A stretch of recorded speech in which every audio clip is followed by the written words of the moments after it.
Great. Okay, it's recording now. So good morning, everyone, and welcome to our fourth and final core session of the Innovation Challenge. I can't believe that we've already come to the end of the formal training program. Over the last few weeks, you've had the opportunity to explore climate change and loss and damage, learned how to work with data and identify data gaps, and thought about how your ideas can influence policy and real-world impact. So today, we bring all of these themes together through what is really, in many ways, the heart of why UNFPA launched this challenge. As I explained at the beginning of these training sessions at the start of June, at UNFPA, we work to ensure that every person can exercise their rights and choices, free from violence and discrimination, and has the access to health and protection services that they need. We know that climate change is not gender neutral, right? Certainly over this last month, we've really been taught that. So climate shocks and disasters can disrupt access to healthcare, sexual and reproductive health services, education, protection systems, and support services. And these can deepen inequalities that were already pre-existing and disproportionately affect women, young people, persons with disabilities, migrants, and other vulnerable populations. So as we move out of the training phase and into the challenge phase, we really want you to start thinking critically about these intersections. Ask yourselves, who is most affected by the climate issue you are trying to address? Whose experiences are not being captured in the data?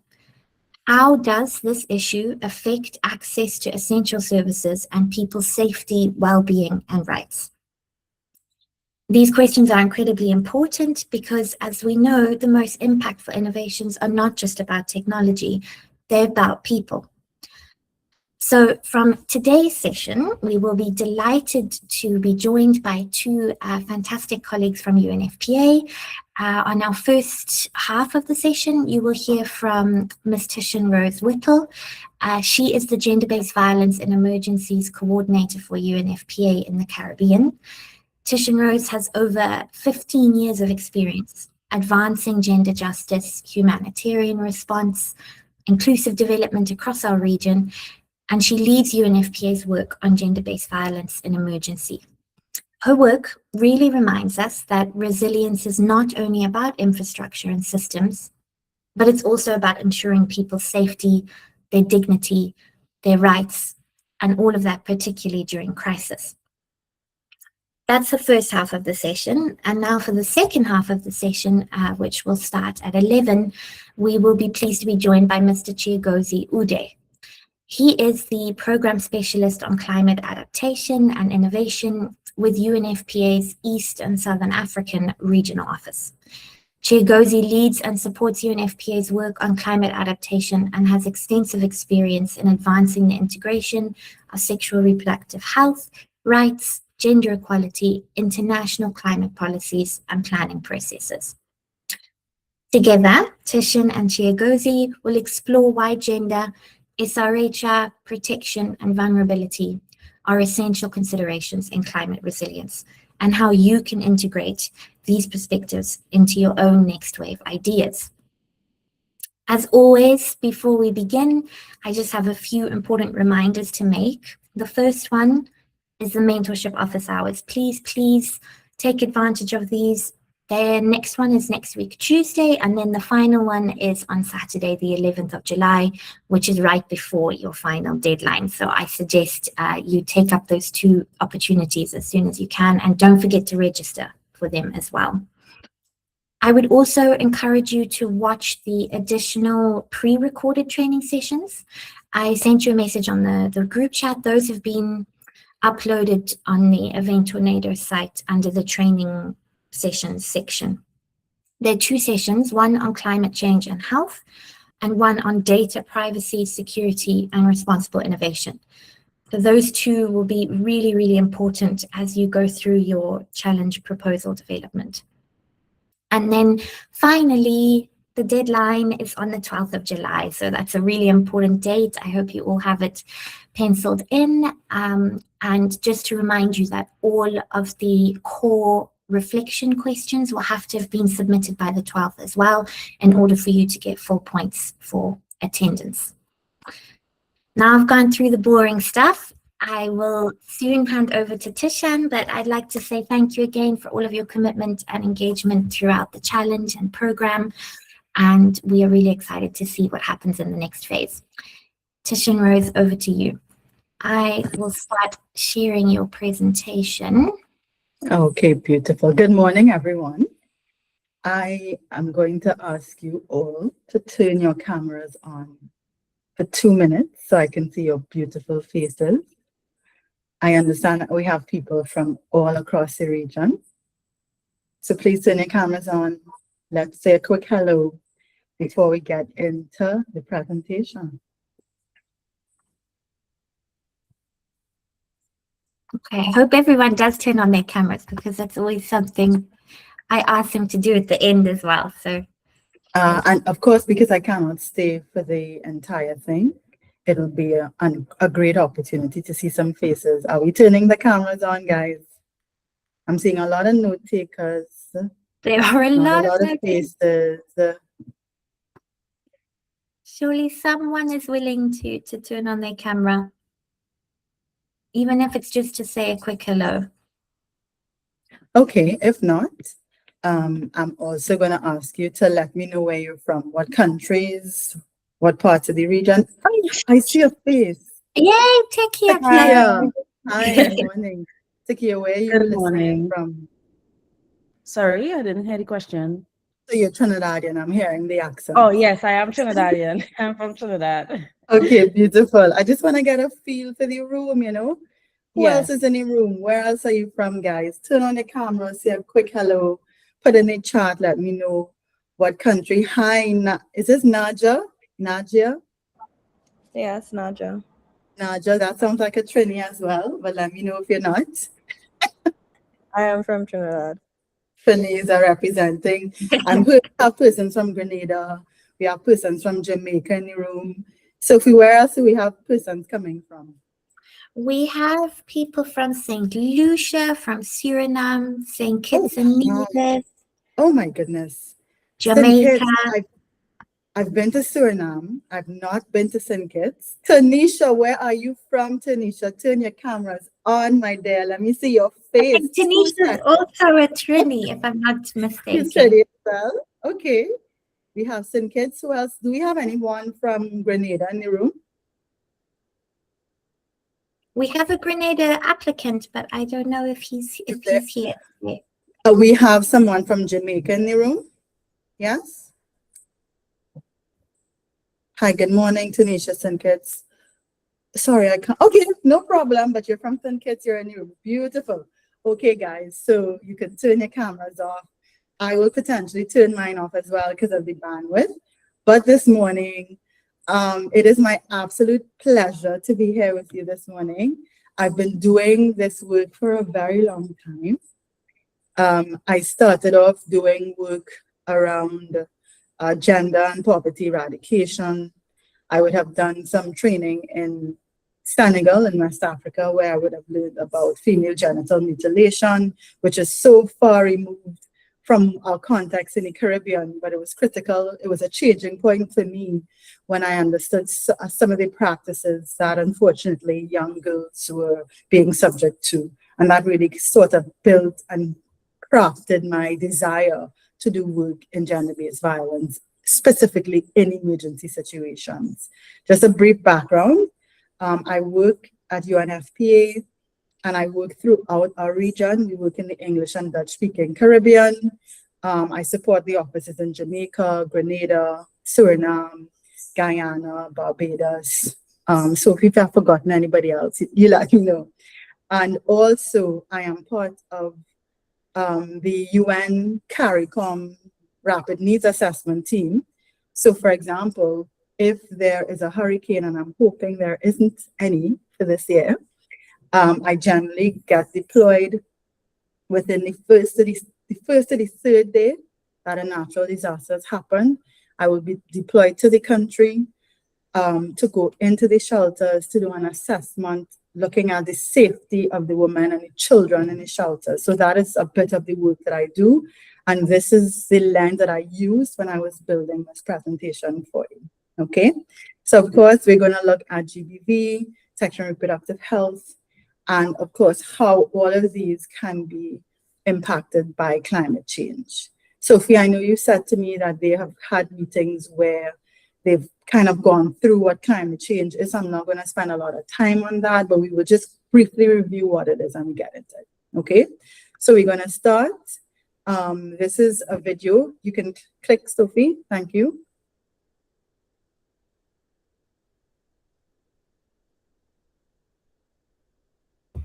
Sorry, I'm trying to press play, but it's not. Or if you just press enter, it should go.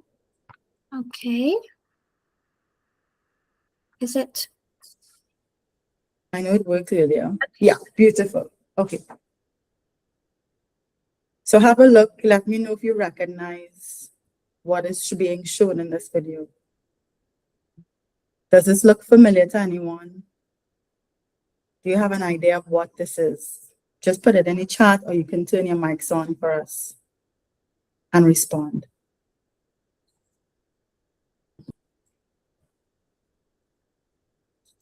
Yep, exactly. Post-hurricane damage. Yes. So this was taken 3 days after Hurricane Melissa, Jamaica, which hit at the October 31st into the wee hours of the beginning of November in Jamaica.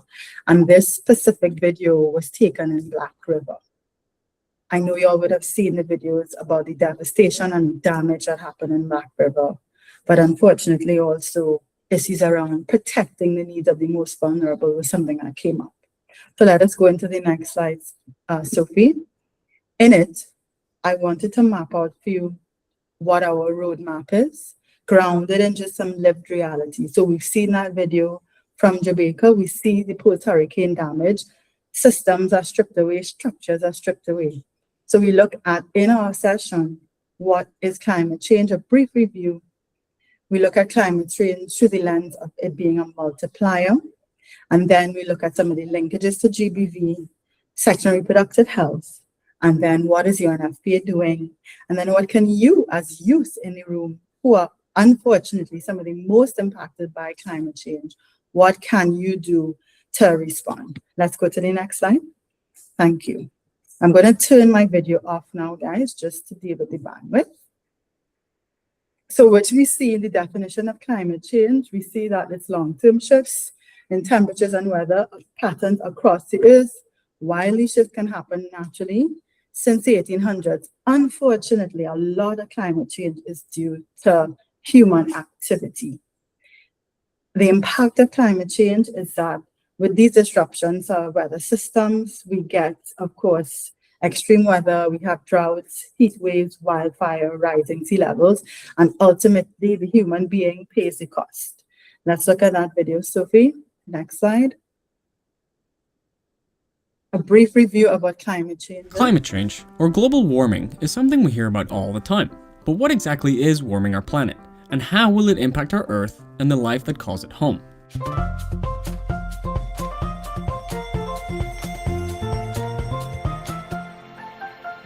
Earth has a layer of gases around it which we call our atmosphere. This atmosphere acts like a barrier of sorts. It protects us from harmful radiation coming from the sun. The atmosphere also helps keep the Earth warm enough to support life. This happens because some of the gases in our atmosphere, like carbon dioxide and methane, are able to trap heat from the sun.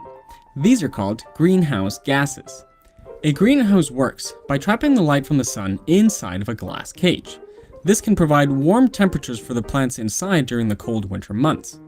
Carbon dioxide and methane are called greenhouse gases because they too are able to trap the sun's heat and make the Earth warm, just like a greenhouse would. Without any greenhouse gases, our Earth would be cold and deserted just like Mars, but too much of it could make our planet hot and lifeless, like Venus. We need just the right amount to have a climate like ours on Earth. As a matter of fact, CO2, the greenhouse gas responsible for about 80% of global temperature rise, only makes up around 0.03% of our atmosphere, so even small changes can have big consequences. Unfortunately, many of our factories, cars, power plants, and the way we make our food emit plenty of greenhouse gases when they burn fossil fuels like coal and oil. This adds more CO2 to the atmosphere, thereby making our planet hotter. This is really important, because recently, the Earth has been warming fast. You may say that the Earth has warmed up before, and you would be correct. We actually used to be in an ice age not too long ago. The difference this time, however, is the rate at which the Earth is warming. The planet is warming much faster than what it's used to. Global air temperatures have gone up by about 1 degree since the Industrial Revolution. 2/3 of this rise in temperature has happened since 1975. In the past, it's taken the planet about 5,000 years to warm 5 degrees. We're actually expected to go 20 times faster than that this century. Animals and plants that would usually have a chance to evolve adaptations or migrate to deal with the changing climate over thousands of years now have almost no time and therefore face extinction. As well as this, rising temperatures result in higher sea levels as hotter water expands and melting ice flows into the seas.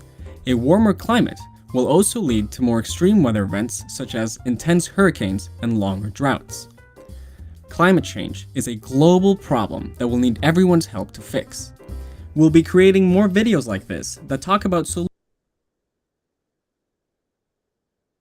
Okay, Sophie, thank you. Next slide. Beautiful. So what do we have on the screen? Does anyone know what this is? I'm sure you do. What is this on the screen, guys? Put it in the chat or you can just open your mic.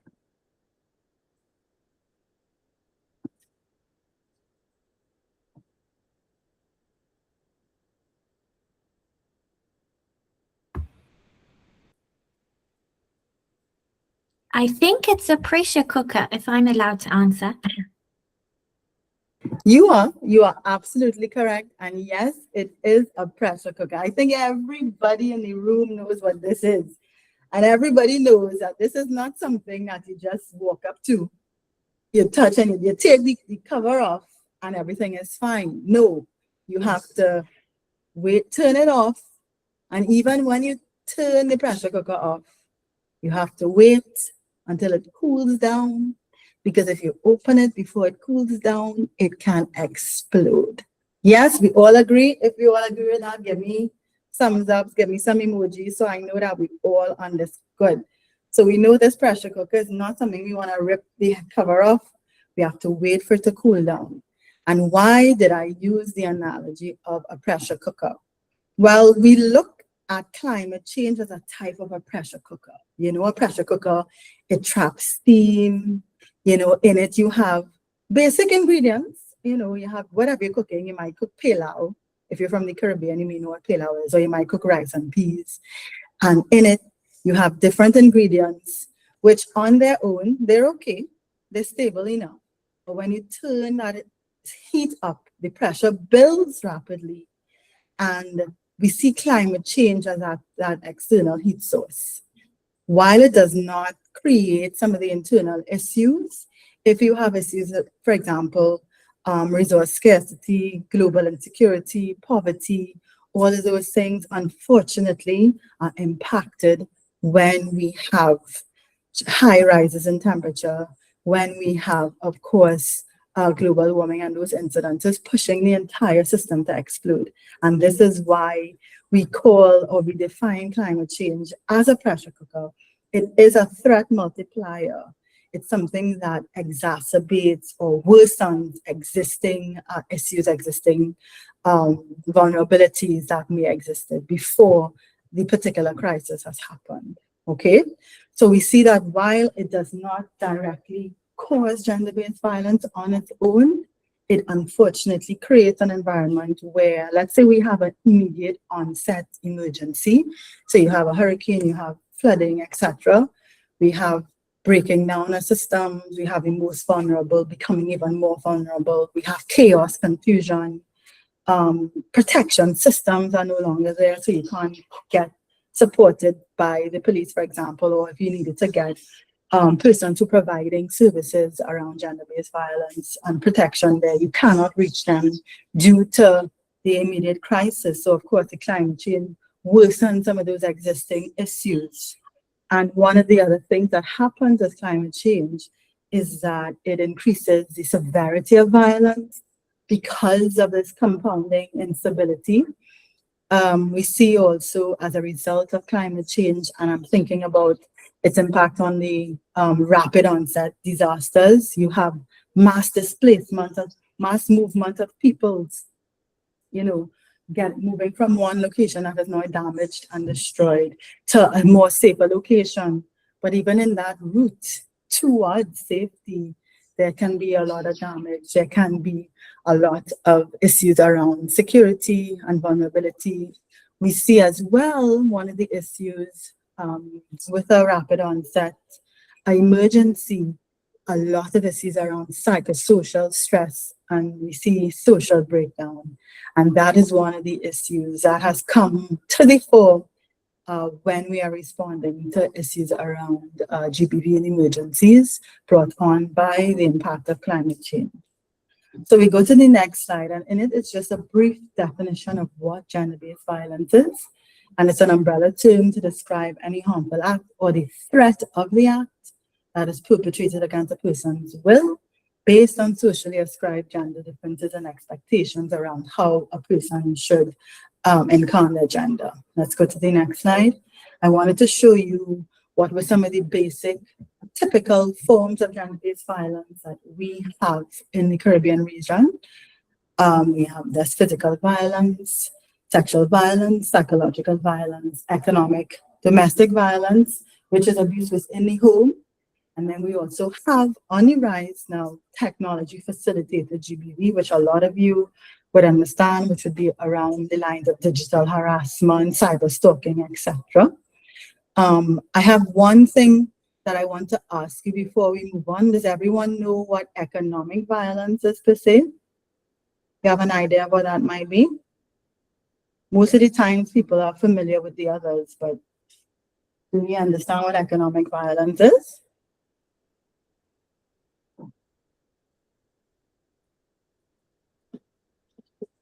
No? Okay, beautiful. Thanks so much, Naja. Great. So I'm going to tell you a story. I got permission from my grandmother to share this story with you. So when my grandmother was young, she got married at around 19. This is your first time hearing about it. Beautiful. So let's have a chat on that. And I only have 20 more minutes, so I'm going to really try. So she got married at 19. She had 7 children with my grandfather. Each child had one school uniform. So if in the Caribbean, we have uniforms to go to school. Yes, abuse of resources, etc. Economic power, beautiful, yes. So she asked her husband, she said, listen, I only have one shirt per child. So it means that every time they come back after school, I have to wash 8 shirts. I have to get them dried. Of course, there's no dryer at the time for her. There was no washing machine at her time. She had to do everything by hand. And she asked her husband, I have an opportunity for a job in the hospital. Can I go to work because I'll get more money so I can buy one more shirt per child. So each child will have 2 shirts, so I don't have to wash immediately every single night. And her husband said, well, if you want, you could go to the hospital to work, but I will no longer be giving you any money. And she said, but the money that you're giving me, if I add the money from the working in the hospital, I can buy more clothing. And he said, well, you could go to work in the hospital, but if you go, I will not give you any more money. So the money from the hospital was still not going to be enough for her to buy a second shirt. So she decided to stay at home with the children and wait for her husband to give her money. And he had the only say in any money that she was able to get how she could spend the money. So she couldn't just buy, a nice dress or take them to the movies or something like that. He would say, no, I'm giving you $50. This is what you will buy. You cannot buy this. You will not go there. And it's really about resource dependency on someone. They are the ones using their resources, finances to have power, exert power over you. And you, unfortunately, now are dependent on them. They are controlling your actions. They're controlling your access to opportunities. Sometimes they control your access to education. They control your access to jobs, resources, etc. So that is one type of abuse as well. Okay? So I wanted to explain that. It's often not known. You all understand technology facilitated GBV. Again, it's digital harassment. Yes, that one is a clear one. Stalking, sharing of nudes, revenge, revenge porn, unfortunately, is one of the things that keeps coming up a lot in our region right now. With the use of AI, we also see that persons as well are being impacted by using violence within the digital space. So that is some of the forms of violence, okay? So let us go to the next slide, Sophie. In the global language and landscape, these are some of the key data sets that we have on GBV as it relates to climate change. And generally, just to start, 1 in 3 persons, this is the global statistic, 1 in 3 persons, 1 in 3 women specifically, and girls will be impacted by gender-based violence. 1 in 3. Unfortunately, guys, in the Caribbean region, that 33% is a lot higher. We've seen statistics that have said about 44% of persons, women and girls, will be impacted by gender-based violence in the Caribbean region. So that is what we, unfortunately, are dealing with in our space. We also see the linkages. Studies have shown that with 1 degree increase in global temperature, it's impacting intimate partner violence as well. Stresses, if we see there's a heat wave, studies show that 28% increase in femicides happen when there's heat waves as well. So the heat and then the impact on somebody's ability to cope with stress, we see it has an impact on the psychological space. And also, if there was the occurrence of gender-based violence, it can also exacerbate it. We see that as well, which is what we're hoping to not have, that if there's a 2 degree increase in warming, again, we see an estimated 40 million women and girls can experience intimate partner violence by 2090.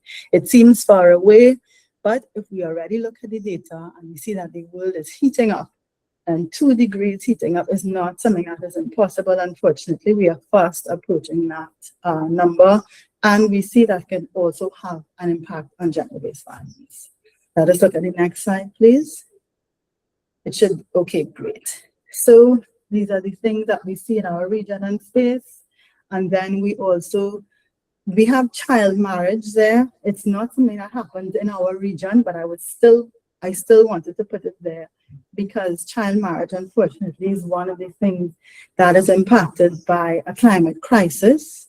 We see in certain parts of the world where families may marry off a child because they are unable to also afford to pay to feed the child, but they also believe, unfortunately, that having a girl child is more of an economic burden, so they marry them off. And unfortunately, that is something that arises when we see the impact of climate change. Some of the other things as well, exploitation and trafficking, we see an increase in that.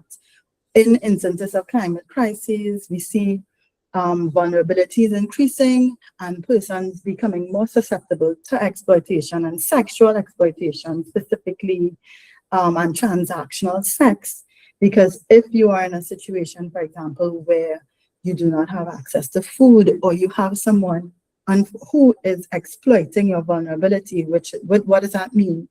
If I'm a humanitarian worker, and yes, unfortunately, there have been humanitarian workers who have abused their power in emergency situations. We have a lot of examples in Haiti, in the region, where humanitarian workers were supposed to provide support in shelters, support to give food, etc., and they abuse their power and exploited the person that they were supposed to support and provide help to. So we see a rise in exploitation and trafficking.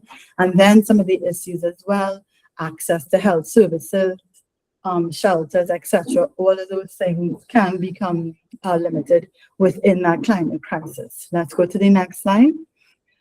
One of the other things as well, we look at climate change causing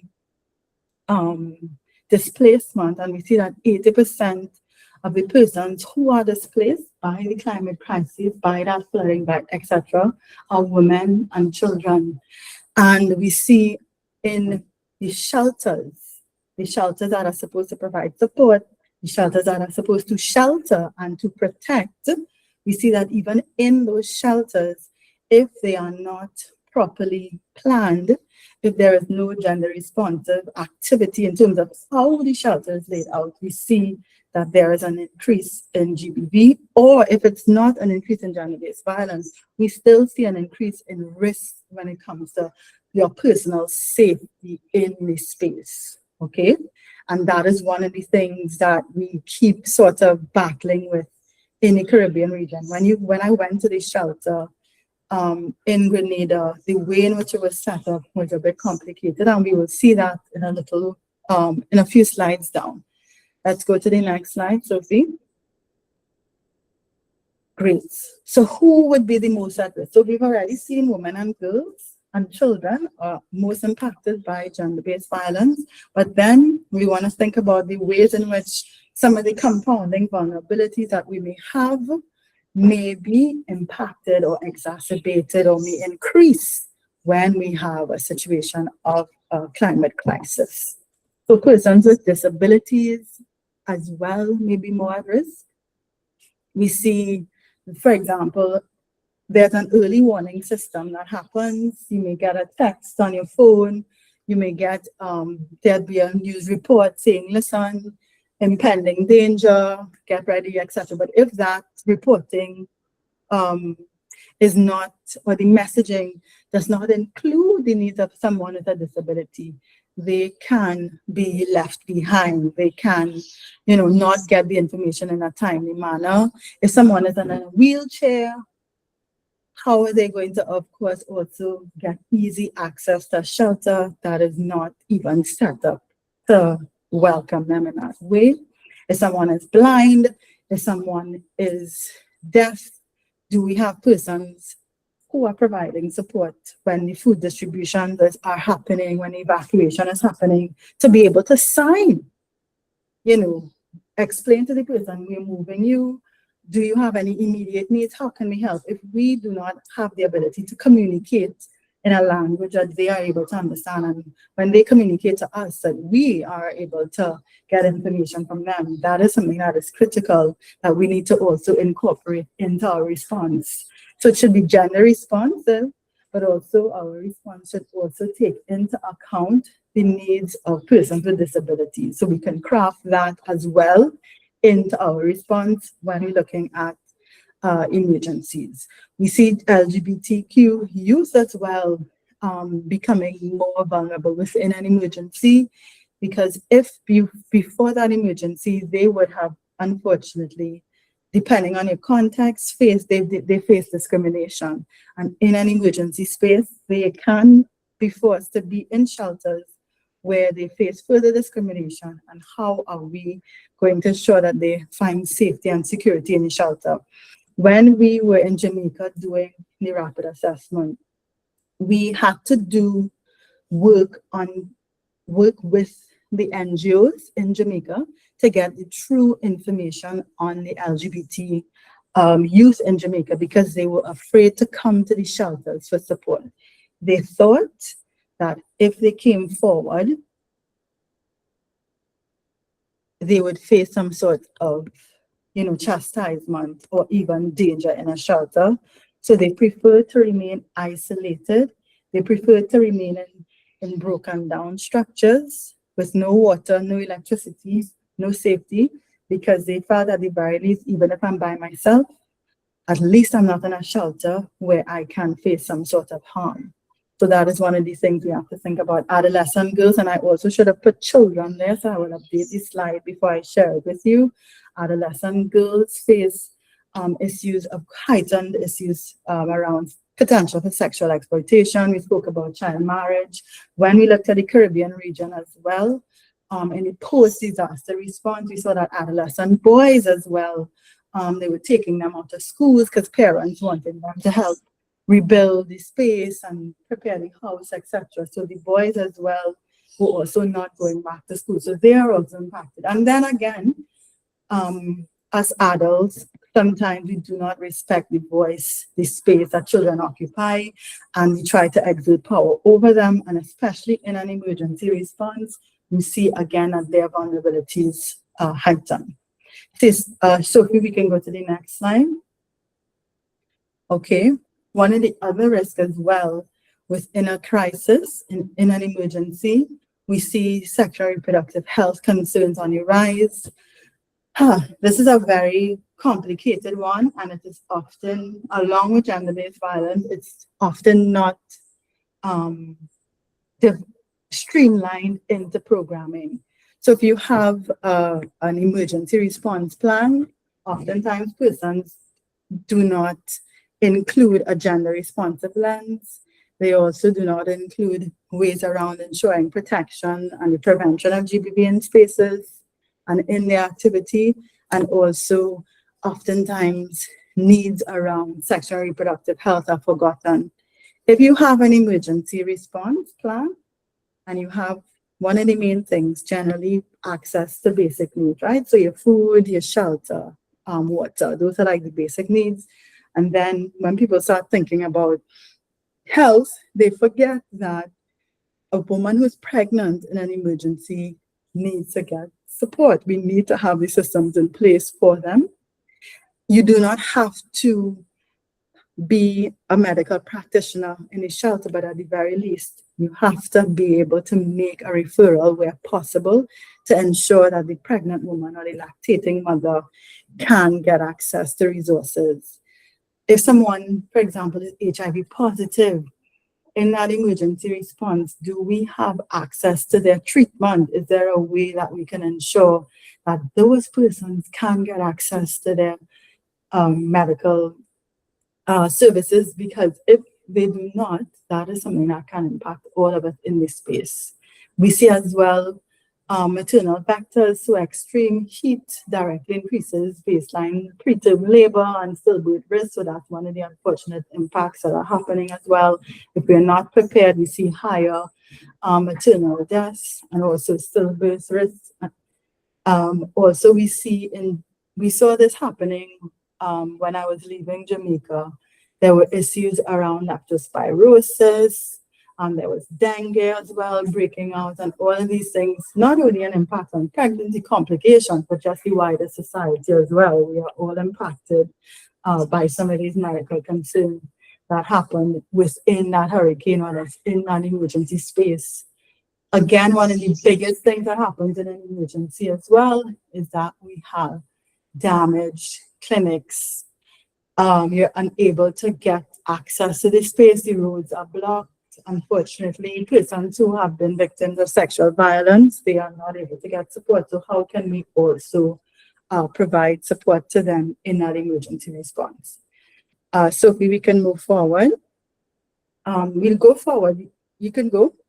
So I will, this is a photo. Okay, great. So we have this photo of a school in Grenada. And this is one of the best shelters that remain after the hurricane. It's a school. You see the persons hanging their clothing outside, but when we think about issues around safety, privacy, etc., those are where the key questions should come to mind. Sophie, let's see the next slide. In the next slide, does anyone know what this is? Does this make you think of anything?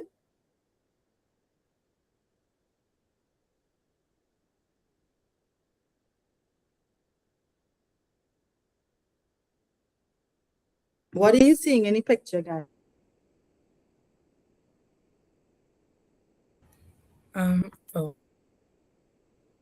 Sorry. I think these are blackboards or whiteboards, and they're acting as like partitions for the bedding or room areas within the shelter. Absolutely, yes. What else amongst dividers in a hurricane shelter up? Yes, this is exactly what it is. So this was in a school in Grenada. And you imagine that the government, of course, will send you a list of all the shelters. Generally, shelters can, in the Caribbean, our shelters generally are in schools. Our shelters are generally community spaces, community centers. Sometimes even churches are used as shelters, right? And this is one of the better shelters that were left standing in Grenada. The issue is that the space, there was very limited space, and you had tons of people piled in. What are some of the challenges that you can see coming out of this type of crowding? Anyone unequal? Anyone? What do you think? How would you feel if your house has been blown down, you left your air-conditioned home, and now you're here? Possible disease spreading, anything else? Somebody said a lack of privacy. Absolutely. Yeah, no privacy. What if here's the other thing I want to tell you all, right? So let's not say if, but so if someone is pregnant before that emergency, the stress of the emergency itself can make someone go into labor. Yes, we all agree with that? We can agree. Yes, no, I'm not seeing any responses. But yes, generally, the stress of that emergency can put you into labor. Can you imagine that you are now in this shelter? The shelter did not have running water. Oof, this is a rough one. Like, the memories coming back to me. But there was one shelter manager. She was not sleeping because the other shelter manager, who was supposed to support her, was trapped in her house, which is completely reasonable and understandable.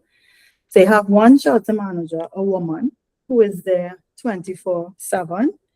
When I was doing an interview with her, I said, do you feel safe in the shelter? How are you guaranteeing the safety of the people in the shelter, and how are you guaranteeing your safety? And she kind of looked at me and was like, well, I don't know. So I said, what if there's an issue of assault that happens in your shelter? What happens at night? Where do people sleep? How do they sleep? So they sleep in this open space like this. There were about 4 other partitions like that, but then you just had persons on open beds. You had the mothers with their 2 kids, 3 kids trying to sleep on one part of the bed. There was a grandmother in a wheelchair who basically was sleeping in a wheelchair for the majority of her stay in the shelter. The locks on the bathroom doors broken. When there was a bathroom, walking to get to the bathroom, there was of course no lights because there's no electricity, right? But then you have to walk really far to get to the bathrooms. And there was a lot of issues around safety and security there. So these are some of the concerns that come up, and you have, yes, of course, it sounds scary, and I'm telling you, Nigel, it was very saddening. So what we tried to do in our response as UNFPA, we said, okay, how do we help when it comes to safety? So depending on who you speak to, get the police involved. Depending on who you speak to, hell no, do not get the police involved. I don't trust the police, right? Those are the 2 kinds of responses you get. So we decided to do focus group discussions with the women and the girls, and also the vulnerable persons first in the shelter, right? So if there was a person with disability, there were 2 blind men in the shelter. So we spoke to them first, because on top of the chaos, they are now blind. People can harm them in any way, right? So we said to them, who do you feel safe with? Do you feel safe if we bring the police here? They said yes, but we need to make sure that there's somebody that we trust. Then we had questions around, do you prefer a policewoman or a policeman? Like, what does safety look like to you? And how do you feel safe? So those are the kinds of questions that we would have had to ask to formulate a response to provide safety and security in there. One of the other things that came up in the shelter response was food distribution. Remember, I was telling you that climate change, it just exacerbates things when we have that critical emergency, rapid onset of a crisis. People's ability to cope as well is tested. Yeah, your house blew down, you don't have any money anymore, you don't know anything, like you're spending days in darkness. You don't feel a sense of control over your life. And if you're not able to respond appropriately, people unfortunately revert to negative or default to negative coping mechanisms. So you may see drug abuse, you may see alcohol abuse, and unfortunately people also engage in sex as well as a means of sort of diffusing the situation. But if those things are not done in spaces that are regulated negatively, it impacts everyone in the space. And when you have high stress levels that are not supported, you can also see rises in psychological violence, gender-based violence, etc. Why am I saying that? So in this particular shelter, the shelter manager was telling us that she felt there was one time where she felt unsafe. And that was when people were banging on her door and asking her for the food and the water that she had in her office.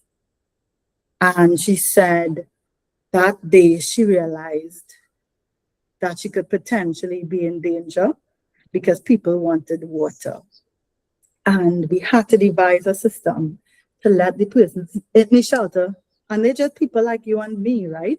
But they're in desperate conditions, dire conditions. They want to give water to their babies, they want to be able to wash their hands. They want to be able to, if your period comes within in a shelter and you don't have running water, ladies on the call, we know how uncomfortable it is when we have a menstrual cycle on a normal day.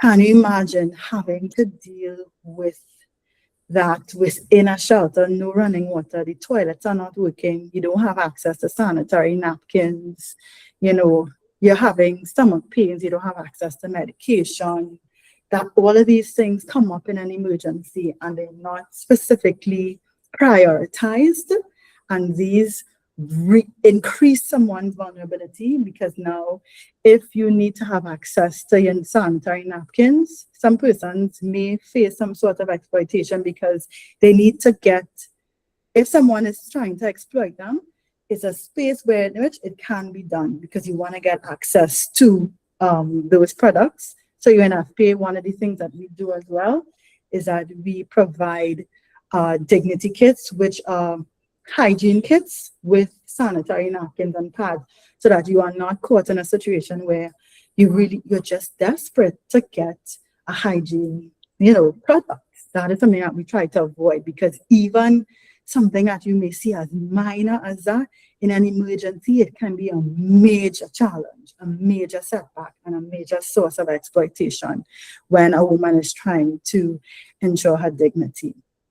I was speaking to you about the food, because again, in that situation, because the food distribution was not done in a way that called the persons in the shelter for their opinions, their needs, etc. It was simply done by the shelter manager. She was in a situation of danger. So the lesson from that was, listen, now, so you get food, you get water, we have a conversation, we have a focus group with the persons in the shelter about how the distribution of the food can happen. And when you allow people to have a space to have a conversation, share their views, share their needs with you, and you get buy-in and you get support, then you may develop safer systems and safer programming and activities. Okay, so let's go to the next slide.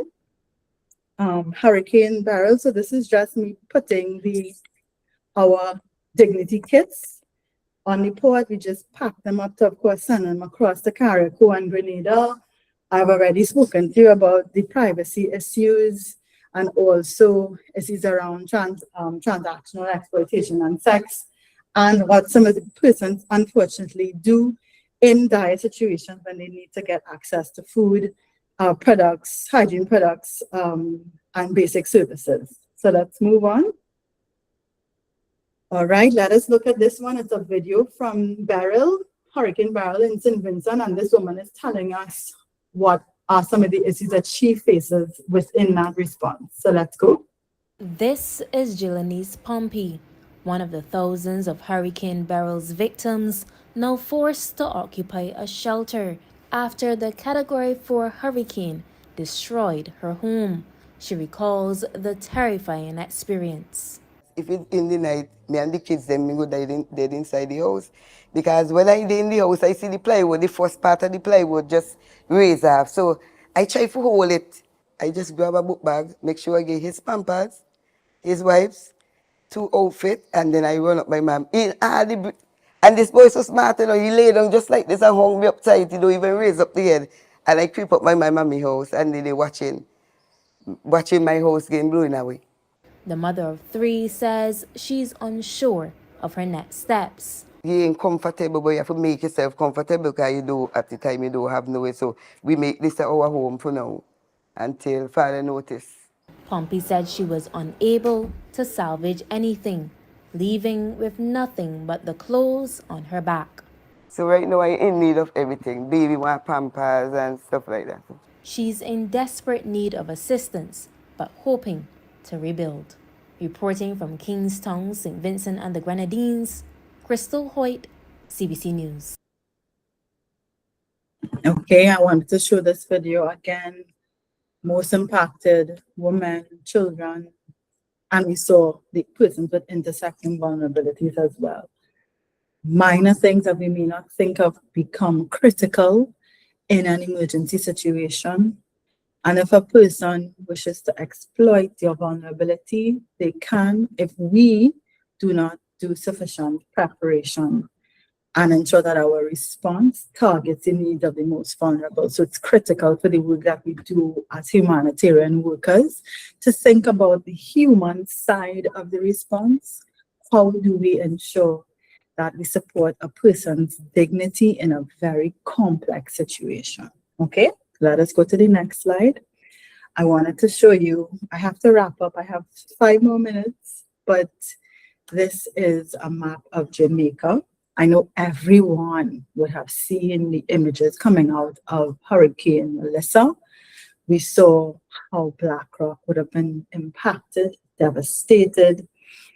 Look at the amount, look at the island, look at where the impact has been. You see the red zone, high impact areas, the areas highlighted in orange with moderate impact, but it was still Clarendon, for example, and St. Anne's, they definitely were impacted. When we were there, we weren't able to access some of these spaces for a while.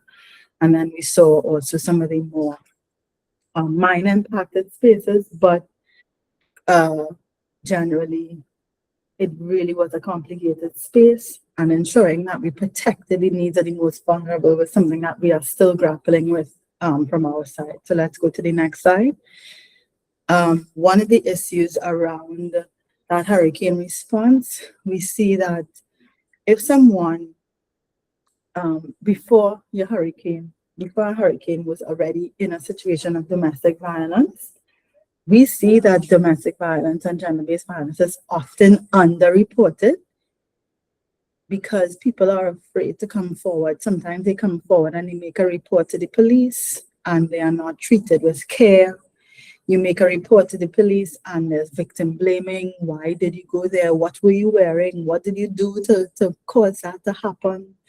And we have shame and guilt and stigma, all of the reasons that persons are afraid to come forward in times of peace to make a report. So you can imagine in a scenario where you now are in a hurricane or an emergency, you are now even more afraid to come forward because protective systems are broken down. You don't know where you can even possibly make a report. And sometimes there's simply just no system in place for you. In Jamaica, even up to now, there's some areas where there is still no electricity, and that is a hard part. Thankfully, most of the electricity has been restored, but there are minor spaces where it has not been. And those persons, if they wanted to make a call to a hotline or to get help, they would be at risk as well. Yes? Let's go to the next slide, Sophie. I wanted to put this slide in to give us just an idea of some of the issues that can be, you know, that can come up within a hurricane response. We spoke about it. So you have evacuation, getting persons to the shelter, issues around safety and harassment. We saw that. We saw issues around domestic violence increases. We saw issues around loss of safety and security. And these are all factors that can heighten the occurrence of gender-based violence within that emergency. Let's go to the next slide. Okay, so what does the UNFPA do? So Sophie, we will not show this video because of the time, but I will say to you a very quick synopsis of what it is. So earlier, we spoke about sexual and reproductive health. And we said that in an emergency response, oftentimes when we're doing the emergency planning, sexual and reproductive health is not a part of the conversation. It is not factored into the response. At UNFPA, we have a toolkit called the Minimum Initial Service Package for Sexual and Reproductive Health in Emergencies. And this specific package deals with responding to acute needs, acute sexual and reproductive health needs in an emergency situation. The MIS will focus on, for example, reducing the occurrence of sexual violence, and it will focus on responding if there is sexual violence in that emergency. So the MIS would say, listen, let's be prepared. If there's sexual violence in the shelter, we need to make sure that people have access to post-exposure prophylaxis. So they have to get their medication on time. We have to ensure that they are able to get support. We do not want to, of course, cause the spread of HIV in that humanitarian response. So this is how we have this is what the MIS will look at. As its goal, it wants to, in an acute response, it wants to prevent mortality.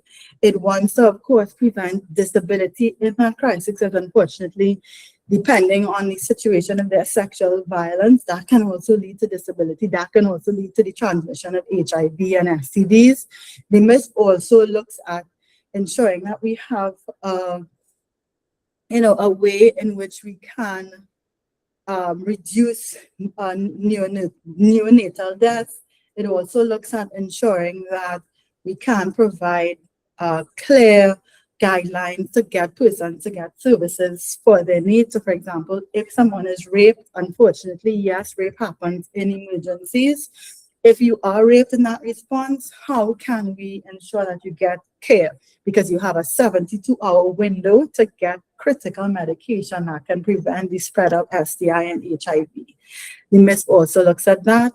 One of the other key components that the MIS will focus on as well is identifying a coordination body to lead the response, to incorporate sexual and reproductive health in an emergency response. And that oftentimes we would suggest that it's the Ministry of Health taking the lead on it. And then the other aspect of the MISP is a plan for just like a wider, comprehensive, sexual and reproductive health response that is integrated into primary health care when we get back to, a time of recovery, ensuring that systems are running smoothly. So that is what the MISP is about. Sophie, when you share, because you can share my slides with everyone. Natural disasters are increasing globally, and human conflict is ongoing. Okay, we can look at this. Sorry, it just started playing automatically. That's okay. We could go to the next slide because I have one more slide that I really want to get on, and then we can wrap up. So, what is UNFPA's core defense? What is our battle cry? So our battle cry is that climate adaptation must be gender responsive. We must integrate considerations around gender-based violence into your response. It must be inclusive programming and planning. Get the women's organizations, get your LGBT organizations, get your disability organizations into the conversation. Understand what are the key needs that we are missing and we are forgetting. Who are we forgetting? Who are the invisible persons in an emergency that we need to include? And that is something that we are focused on so that we can develop planning that is properly adapted to the context and focuses on the needs of the most vulnerable. Another easy, simple win when you think about ensuring that it is gender responsive, safe evacuation, and in shelters. How do we safely evacuate persons from spaces? Again, inclusion, get access to the key voices that are often ignored. Lighting in a shelter. So I spoke about earlier, of course, hurricane, no electricity, but there are tools, there are companies, global companies who focus on building supplies that are able to work in an emergency situation.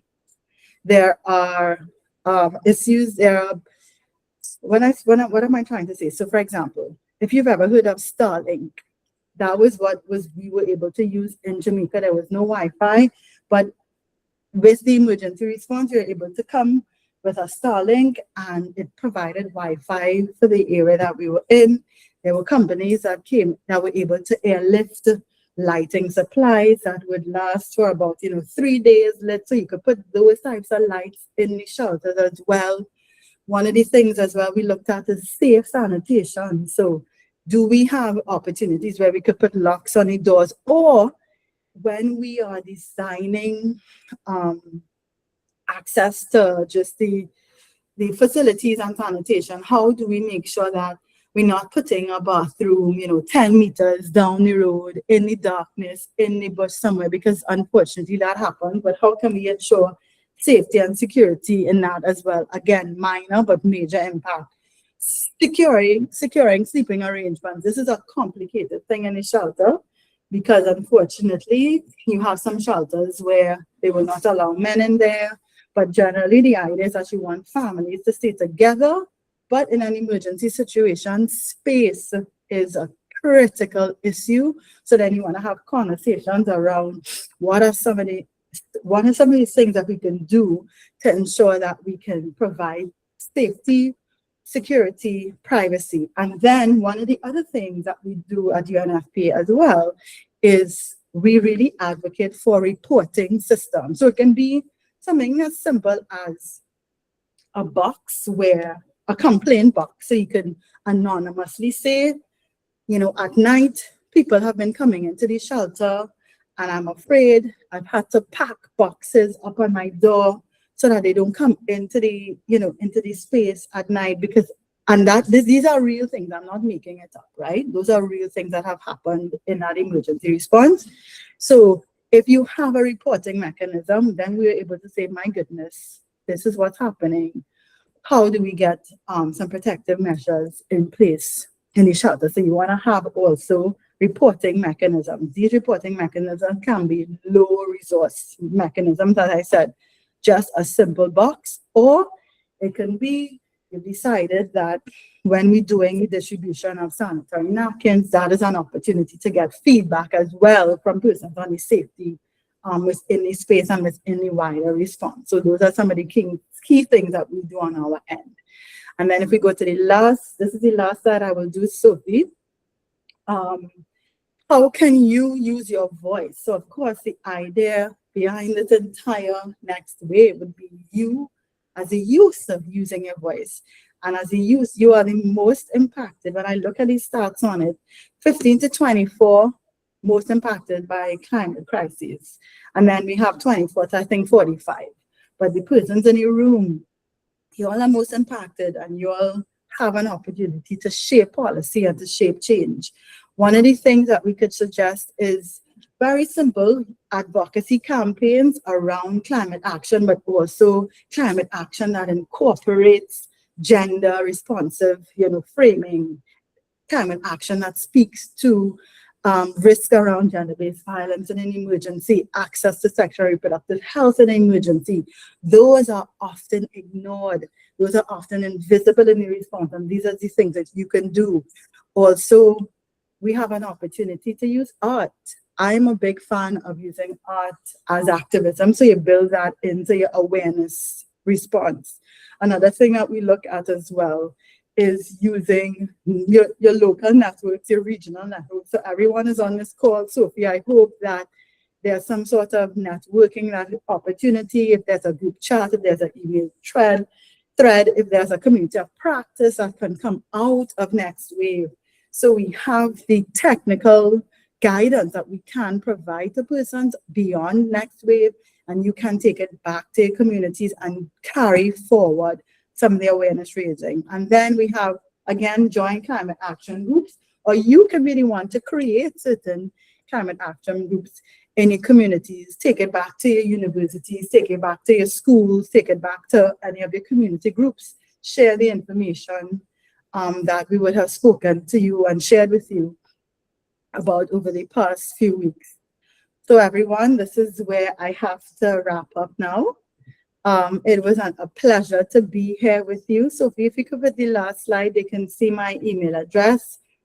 If you want to be in touch, if you want to get more information, or you could just put it in the message box there, that's fine as well. I'm happy to just be present. I'm happy to, reach out to you if you see, or if you have a desire for more learning around gender-based violence, and specifically in climate crises. I'm happy to support, and we can also, for example, lead sessions within your wider networks. So thank you very much, everyone. And that's it from me. Thanks for the opportunity, Sophie. Thank you so much, Titian-Rose. And I know that you need to go now. Thank you for giving up valuable time on your Saturday, but I think the session was incredibly comprehensive and raw and real about the realities that people face and live through during climate crises. So I think it was fantastic timing as the youth go into the challenge phase to really start thinking about these important questions and important elements that are often excluded from climate resilience and climate adaptation. So thank you, Titian. I know that the youth may have lots of questions. If you do have questions, please just post them in the chat or share them with me on the group chat, and I will share them with Titian and get answers for you, because I know that we need to move on to our next session, and Titian also needs to carry on with her important rest of her Saturday afternoon. So no problem, Di. Thanks so much, Sophie. And any questions, feel free to shoot me a message on the email. Okay, guys. Bye-bye. Wonderful. Thank you. I'm going to stop sharing my screen now, and I believe Chiagozie is on. Yes, I see you there. Chiagozie, I have already introduced you at the beginning of this session, so you missed it, but please feel free to introduce yourself. And yeah, we're ready when you are to go on to the next stage. Thank you. Thank you very much, Sophie. I hope you can hear me and see me. Yes, great. We can. Yeah, thanks very much. And it was an excellent session. I joined at the end, but it was so amazing. I'm not even sure I need to present everything that I've planned, but just as an introduction to say I am Chiagozie Udeh. I work as a program specialist on climate adaptation and innovation at UNFPA's regional office in East and Southern Africa. I'm based in Johannesburg. So here is winter period, pretty cold in Johannesburg. I don't know what it is over there, but this is what we have. So I'm going to just briefly present on a similar topic, but perhaps and hopefully in a different direction, to show the layers of vulnerability that we have across the gender and SRHR nexus and intersections with climate. And then if we have more time at the end, we could see if we'll have a bit of interaction as well. But I will try to keep it short because I saw that some of my slides perhaps may have been covered in the previous session. So hopefully I don't have to repeat anything. Can I go along now, Sophie? Anything else I need to? No, that's perfect. Thank you very much. We look forward to it. Okay, great. So let me do a slideshow here and let me know if you can see my screen. All good? Okay, great. So I will be presenting around the gender, SRHR, and vulnerabilities within the climate context. And please let me know if I don't need to spend time in some of the slides, because I joined a bit late on the other one, so I wouldn't want to repeat anything. But what we want to cover is also around the foundational concepts in terms of vulnerability, how this impacts SRHR, but also looking across some regions. We'll have some spotlights in Latin America and the Caribbean, specifically around some scope of work that UNFPA has done in understanding these layers of vulnerability. And then a bit on frameworks and response. Of course, I'm not going to go into detail because Whittle already covered some of this. We can then see, we have also one video that we may want to watch that also can help explain the previous presentation and some of the action points that we can take as young people and as activists in this process. So we are faced with a triple crisis of climate change, of health and rights, especially in the current landscape where we have a regress in some of this agenda. Climate change acts as a threat multiplier to really amplify the layers of vulnerability that the various levels of the population have. So the intensifying heat waves, floods, droughts, cyclones, and storms are exacerbating impacts across health systems, especially for us around maternal, newborn, and reproductive health services, but also impacting the rights that we enjoy. And this would include bodily autonomy, safety, and equality. And this is growing in scale. And as mentioned already before, that some of these are often left behind in climate intervention and response. But when you ignore this, you ignore the basic level of human resilience, which is absolutely important in climate response. I'm not gonna do this. I think this is already done previously, so I'm just going to progress here across this SRHR rights, just to highlight what this includes: maternal and newborn care, family planning, protection from GBV. For us in this region, HIV is a big part of that, because the Southern African region has the biggest burden of disease across the world, and also menstrual health and bodily autonomy. And this is how the connection comes across. These three domains, they reinforce one another when there's a climate shock, especially in rural and low resource settings. You find that it does amplify gender inequality, and this erodes SRHR and weakens the service delivery for communities that we serve. So this cycle continues, and as much as this cycle continues, the layers of vulnerability of the population deepens, and they are often thrown into various negative coping mechanisms due to this.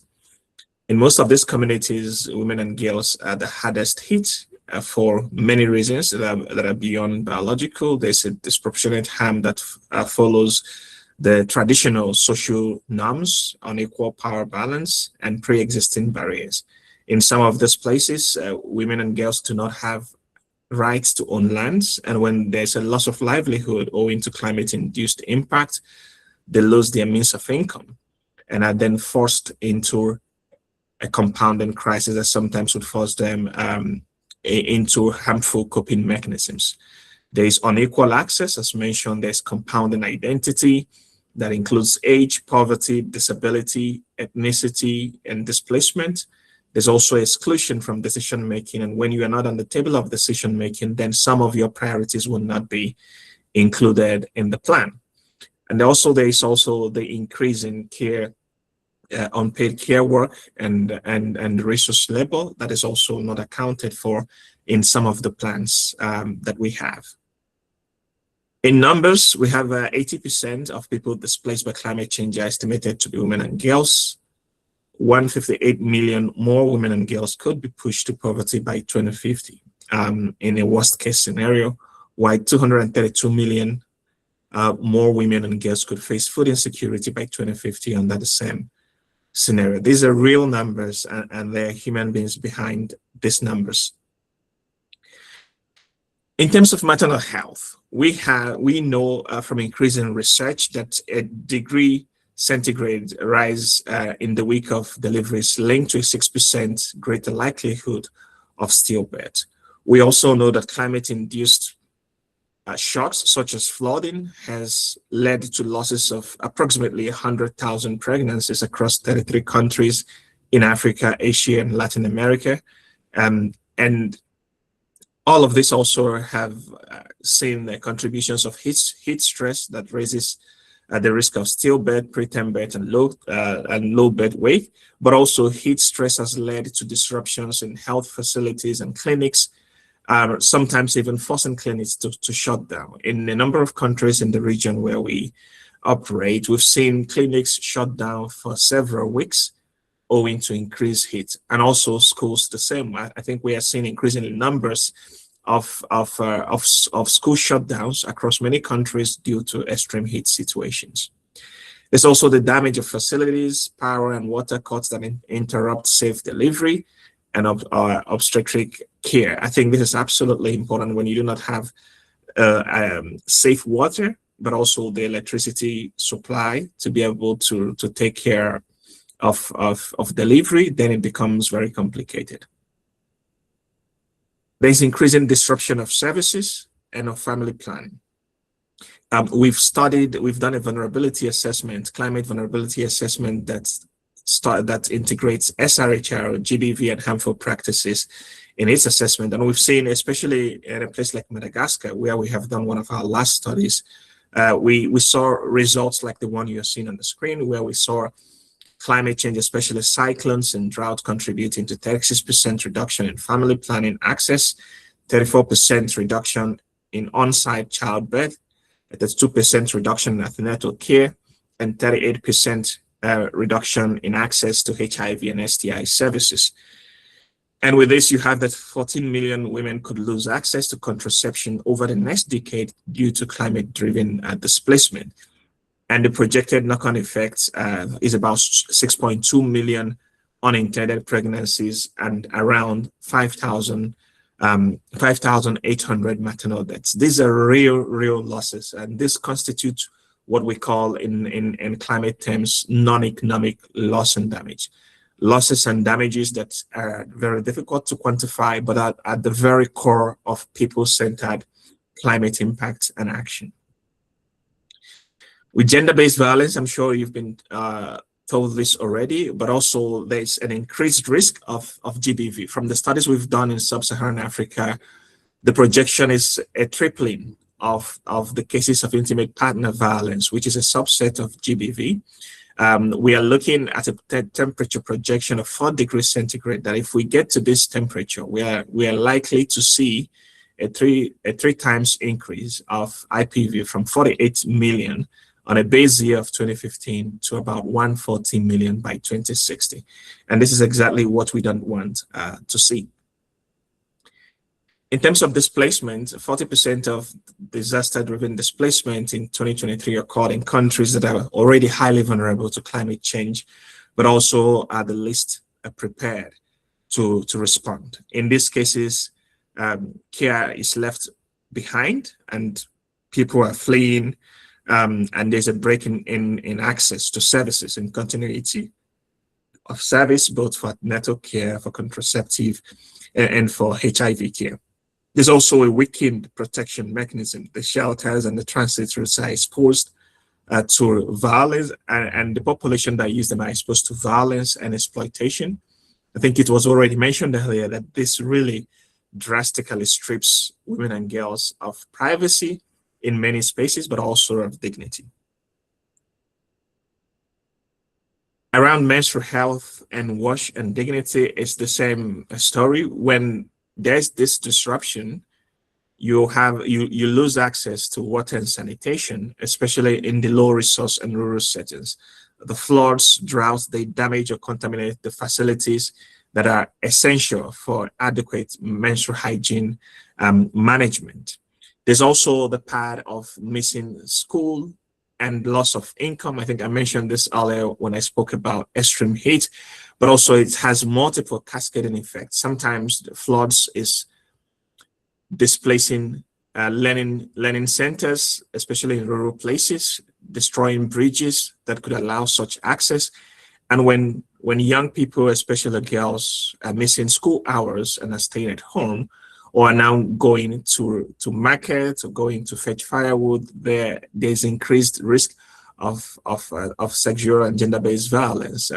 In these cases, that could lead to cascading effects and impact. There's also the component of health and infection risk, especially in this kind of loss of wash and then contaminated situations. But then when we respond in this kind of settings also, we respond with dignity kits to try to elevate the level of dignity in these settings, but that is not enough also. It's important to also restore the water and sanitation services to ensure that the dignity of the population in need is well preserved. In Latin America and the Caribbean, our regional office in Panama has done a number of studies that's estimated that about 268 million people and more than 4,500 emergency hospitals sit in medium to high hazard zones. And the exposure is often to several hazards as well. So it's not just one hazard that these facilities and people are exposed to. They are exposed to multiple hazards at once. 19.2% of them are exposed to medium or large scale earthquakes. 15.4% of them are exposed to Category 3 hurricane winds, and 9.8% of them are exposed to riverine flood risk. There's also a bit of distinction across the sub-regional profiles. Within these Caribbean small island states, you see that in several of the islands, that 100% of the people live in hurricane zones. In Central America, for the countries indicated, you find around approximately 94% of the population are in seismic zones. And in Mexico, you find that only the mainland country where the hurricane winds are the top hazard with 44.1% exposed. So it's a differentiated kind of impacts, but still affecting people in millions. In millions of numbers. And how we respond to this is to use demographic intelligence, which is essentially using our demographic data to overlay across the risk, ensuring that we have age and sex disaggregated population data that is overlaid on the hazard maps and show where the risk sits, but also who is in its path, so that response can be well targeted and well centralized to those in the most need. This slide is showing also the layers of impact across different population groups, from young people between 0 to 19 years old and women between 15 to 49, but then also for older persons who are 60 and above. So in general, you find that 37.5% of the Latin America and the Caribbean emergency hospitals sit in medium to high hazard zones for at least one hazard. So if the hospital is exposed in this case, that means that the continuity of service, especially maternal services and emergency care services, is also exposed to threat, and especially when you need it most. And we need to understand that childbirth does not stop because there's climate change or because there's flood or there's rain. It doesn't stop. It continues to happen. And we need to be prepared for this situation to ensure that we can ensure safe delivery even in the most peak moment of climate impact. And also the Latin America and the Caribbean region has the world's second highest adolescent fertility rate. So climate shocks, loss of schooling, displacement, economic desperation really does deepen the drivers behind this level of vulnerability. It also does depend the inequality within the scope, with adolescent girls being about 50% more likely to become pregnant as teenagers, and Afro-descendant women up to 3 times more likely to die in childbirth. So you can imagine, with all these layers of vulnerability already, how much more the climate impact and climate shocks will be deepening these layers of vulnerability. I think it was already mentioned in the previous presentations, the layers of shocks that has happened in the past. So maybe I will not really focus on this, but I just highlighted a few of these: Maria in 2017, Dorian in 2019, Anne in 2022, and then Melissa in 2025 across various countries, as you've seen. It tells you the level of impact and vulnerability across these intersections that some of these shocks are contributing. So in terms of response, I think Whittle did a good job at this, so I'm not going to say much more around that, but we need to have gender responsive and SRHR inclusive climate action that is anchored across key frameworks. First, the International Conference for Population and Development, the ICPD Program of Action. We build our work on climate change around the pillars of ICPD. It is also linked to Sustainable Development Goals and very much grounded on the goals of the Paris Agreement that commits parties to gender responsive climate action, and also synergizes with the Sendai framework that calls for inclusive, gender sensitive disaster risk reduction. In our responses, we try to prepare, to work on preparedness, and also to respond, as mentioned already, across emergencies, but also to be able to anticipate the direction of travel. So we have a component of work that is called anticipatory action.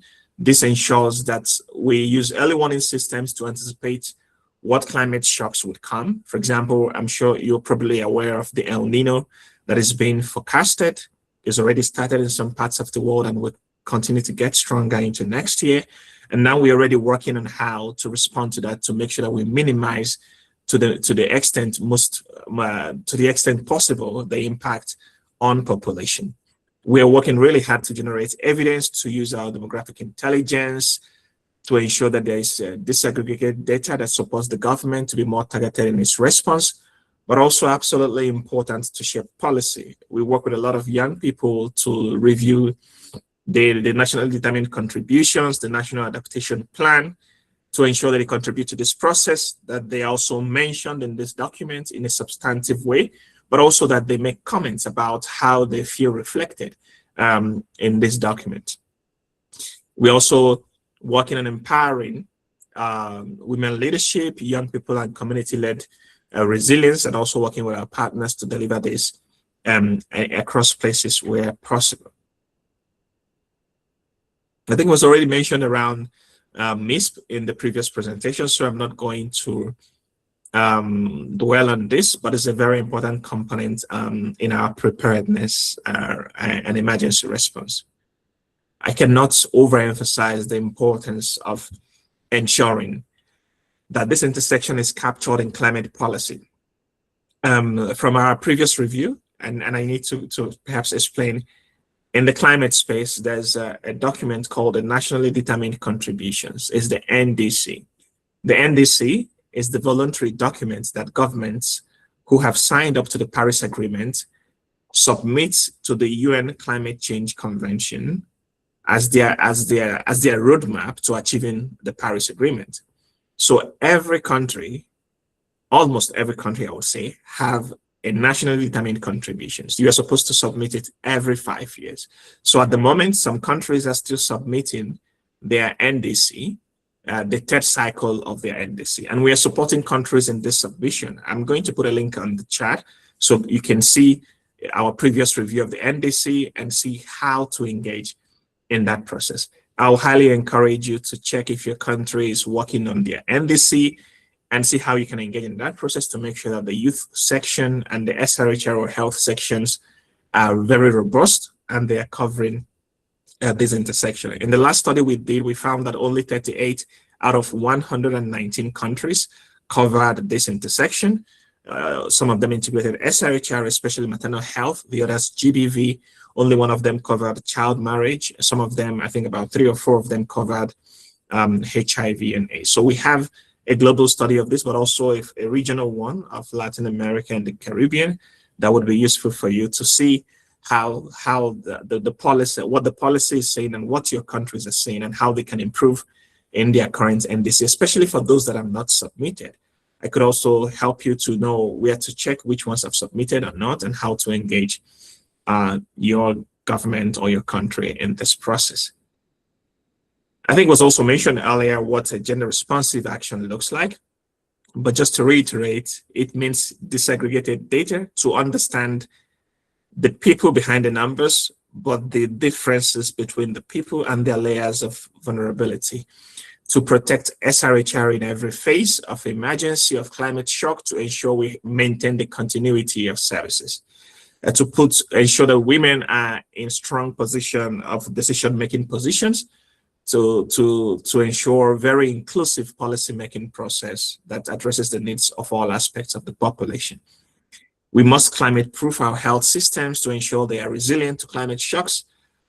Very importantly, we must fund these actions and interventions and commitments that we have in our NDC, in our National Adaptation Plan. We must have the resources to fund and finance them. And lastly, we must build community resilience to support local women-led adaptation and early warning systems to ensure that we minimize the impacts, the losses and damage that we suffer from climate shocks where possible. And also we need to speak about ourselves as change makers, not just victims. Of course, in some of your countries, you may be impacted in different ways, but also you are some of the most obvious signs of resilience and some of the most incredible change makers who can rise, lead, and support your communities to adapt better. So the narrative has to be, yes, of course, there's vulnerability, but also that these are the people with the frontline knowledge, with the mobilization skills, with the energy to transform layers of vulnerability to the most incredible resilience of a community. And I think I will stop here, just a bit of a checklist. I have a video afterwards that I'll try to play. I hope I have time, so you could just see a few bits, but just a bit of a checklist that's to help guide you, perhaps if you're thinking about some actions, or if you're thinking about getting started, or what should you be looking out for. Just a few steps of what you can think about. Whose data am I using? Is there desegregation in this data? Does it protect access to maternal care, to contraceptions, to GBV services? Is there a referral pathway for GBV survivors? I think it was already mentioned in the previous slide, but just giving you some additional layers of context. So I go to this video. I hope, let me know if the sound is okay. I hope you can enjoy listening to it, and hopefully it helps to explain some of the points that we were mentioning earlier about the action that we could take.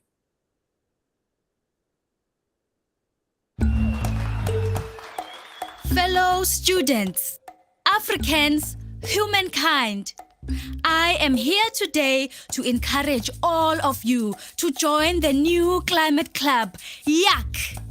I'm the president of the club. There are a gazillion things that climate change has a negative impact on. But today, I want to talk about climate change's impact on sexual and reproductive health and rights.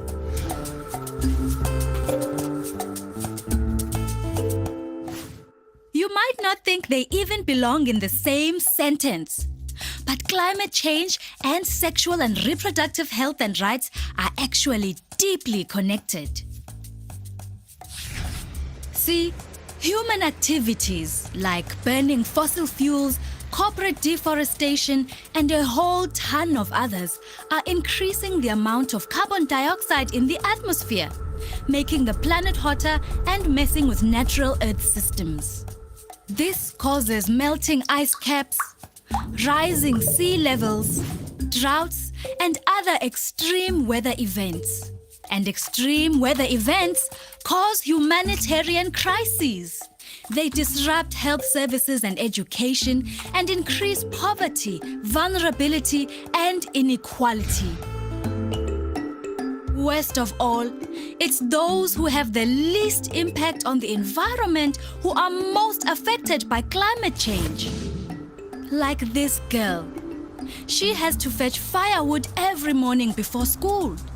Because of climate change, she might experience terrible weather conditions, maybe even a wildfire that destroys the nearest wood supply. Now, she has to walk even further for the day's wood. This could mean missing school more and more as essential daily tasks take priority. It could also mean more time every day that she's vulnerable to gender-based violence and other dangers. This man is a small-scale farmer because of all sorts of activities on the other side of the world, and some not so far away. This region is about to be hit by severe droughts. Droughts mean destroyed crops and dead animals, which means no money and no food to feed his family. But wait, what's this? A handful of cash to let an older man marry his 15-year-old daughter. Hey, what is a man to do? This girl can't go to school because a tsunami has destroyed her village. There is no school, no access to comprehensive sexuality education, no access to healthcare, sexual and reproductive services, or even contraception.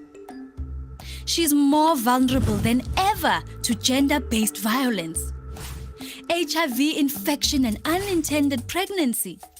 And if she does fall pregnant, her maternal health is likely to be affected by intense heat, air pollution, and a lack of services. Her impact on climate change?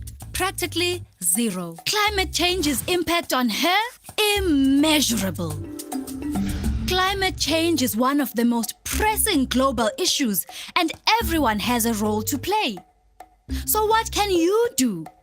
Well, you can lessen your personal impact on the environment. And you can join your own climate change groups.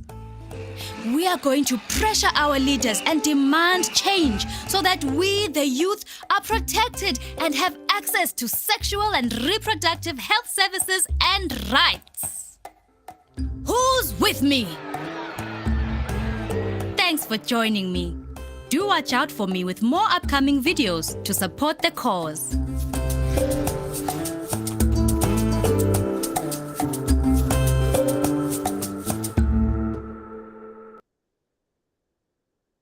Yes, so I hope that video was useful for you to learn and understand further about the impact of climate change on this very critical intersection, as we've discussed today.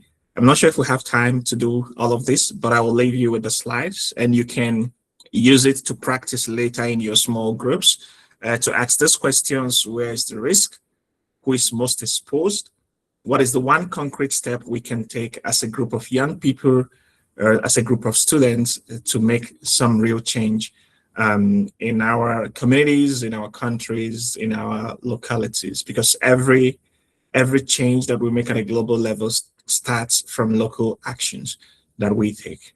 Thank you very much for your attention. And if we have some time, I'm happy to take any questions you may have.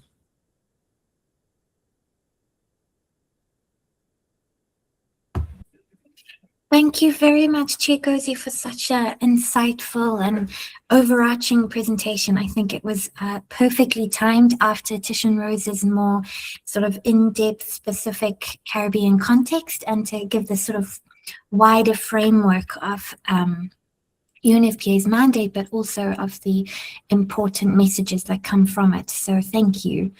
I really encourage the youth that are still on the call to take this opportunity to ask Chiagozie any questions that you may have. If you've come into any issues in thinking about these, especially actually looking at the core questions that are on the board, I think they're very similar to the questions I raised at the beginning of this session. And it's a great opportunity to ask an expert whilst he is on the call, for even if it's just for help on how to include that in what you're thinking about pursuing with the challenge. So I will leave the floor open to the participants on the call.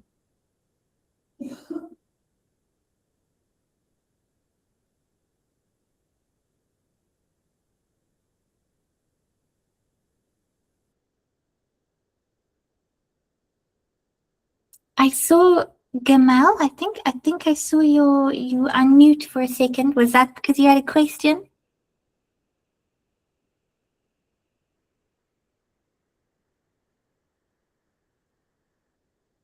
Jamal or Gamal, I'm not sure how to pronounce. Okay, no, sorry, no question. Okay, no problem.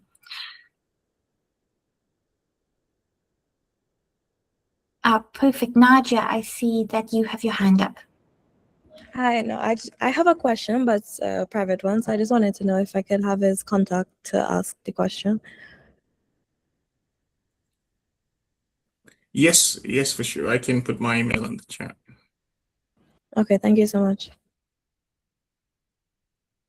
Okay, great. I know that we are getting very close to the proposal deadline, so things are competitive. So that may be a problem. Deirdre, I also see you have your hand up. Hi, it's Desiree. Good morning. Desiree, sorry. Thank you for the correction. Right, so has the organization that's UNFPA, well, SRO, worked with community-owned data or data that's it's deeply rooted in small communities. It's not too externalized. So, data models that require deep consent levels. So I'm just asking, if so, what has worked and what has failed, and how, has the organization addressed that? Yeah, thank you. Thank you for asking. I think maybe I will not be the best person to respond to that, but I will give as best an answer as I know. So we've worked with a number of communities in the countries in our region, for example, in South Sudan, to collect very sensitive data from community level, sometimes through focused group discussions, but also sometimes through citizen initiative. In fact, at the moment, we're trying to work on a citizen science-led approach to data collection around climate impacts on SRHR and GBV. And we know that these are very sensitive data, are somewhat private as well, and we have within UNFPA protocols with which we manage this. But also, in trying to collect this data, we work with community members who are trained as enumerators to collect the data, who already have the trust of the community and who understand the context and can be able to receive the necessary approvals from the community leadership to come into the community and collect the data for a very defined purpose. For us to be able to understand the layers of vulnerability, this data is absolutely important. In some of the climate vulnerability assessments we've done, we needed this data to be able to do them, but also one of the challenges that the data may not be, especially the raw data, may not be easily available externally because we need to protect the privacy of the sources, but also we need to be sure that it would not be any negative consequences for them, whether it's from the government or otherwise in the future. So we use that to do summary findings to determine the layers of vulnerability that is in the community and to understand how we and government and other partners could respond to that. But we do adhere to very strong established UNFPA data standards to protect those that willfully participate in this exercise that fit into our data system. I hope that helps a bit, but I guess your question perhaps is around how this links to innovation. For example, if you're developing some ideas around that, I think understanding how to manage data in many ways would be a very important component of dealing with that. I think we have the UNFPA data guidance or data management guidance is actually publicly accessible that could provide some elements of guidance on how we manage data, especially in these sensitive areas as we are developing innovation. If you're using a citizen science approach, because this is open source, then you need to be sure that the data you're collecting is eligible to be open sourced and has the relevant and requisite consent of the data owners to be an open source platform. If it's not going to be open source or more private, then that's also a different conversation, but a lot easier to manage from there. Thank you very much. Just to add to that, there is one of the pre-recorded sessions that's available on the Event Tornado training sessions site is on data privacy, security, and responsible innovation.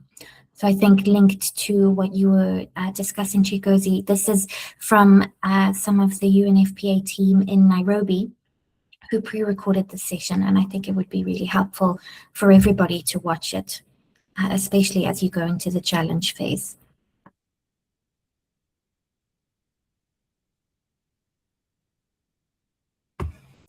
All right, I know that everybody is probably very eager to go on to their weekend. And I'm conscious of Chiagozie's valuable time as well. So I just ask one more time if there are any pressing questions, as Chiagozie's very kindly shared his email, so you can reach out to him, and of course you can reach out to me as well, and I can pass on your questions to Titian-Rose as well. I'm going to take the silence as no more questions. And I am going to take this moment to once again say thank you very, very much to, oh wait, I see something in the chat. Okay, I think Gabrielle is saying that she doesn't have any questions. Great. But I would like to take this opportunity to, it's a massive contribution that Titian and Chiagozie have given us today. And like I said, it was a really core backbone of why this challenge was created and why it's come about. So thank you very, very much for your valuable insights. I hope that for the participants that you take all of this knowledge forward into the proposal stage now. And this is also another milestone in saying that it is the end of the training session. June has been filled with many different various sessions that have guided you along the way. And I hope that you will continue to refer back to the recordings, and not only just for your proposal development, but for going forward into the future. I think all of you have such a massive opportunity based on your age group and the fact that you are part of a region that is so severely impacted by climate change. So I look forward very much so to seeing your proposals come through. I look forward to seeing all of you register for the mentorship office hours. As I've said countless times, they're really, really helpful for you to get any of those burning questions answered. And if you seek any clarity on simple things as well, they don't need to be massive questions. You could just pop in, ask your question, and drop out. So yeah, please don't forget to do that. And don't forget to fill out the reflection form questions. I will share the one for today's session straight after this. And I encourage you to fill those out as soon as possible and submit the Google Forms. But that brings me to the end of our next wave training session month. And I look forward to the proposal stage. I'm wishing you all the best. Please make use of the WhatsApp group chat as well if you have any things that you need help with. I am always here, so reach out when you need to. And I think that is all. I'm going to ask you one last time if all of you would please turn on your cameras for a screenshot. I feel like this screenshot is particularly sentimental because it's the last core training session. So I would love to see some of your faces if you're comfortable with turning on your cameras. I'll give you a few moments to fix your hair. Great, thank you, Tanisha. Thank you, Chiagozie, that's great. Naja, wonderful. Is anyone else going to be brave enough to turn their camera on? Yay, Desiree, thank you. Tekia, I know that you turned your camera on at the beginning of the session, so I know that your hair looks good enough for you to turn it on now.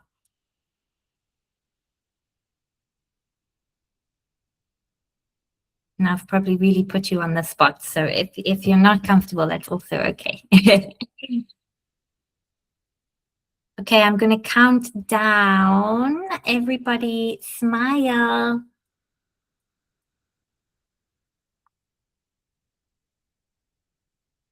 And Beyonce joined just in time as well. Thank you. All right. Well, thank you so much, Chiagozie, again for your time. I know it's the evening in Johannesburg, so I hope you have a good rest of your night, and the rest of you enjoy your Saturday afternoon. Thank you. Thank you. Bye.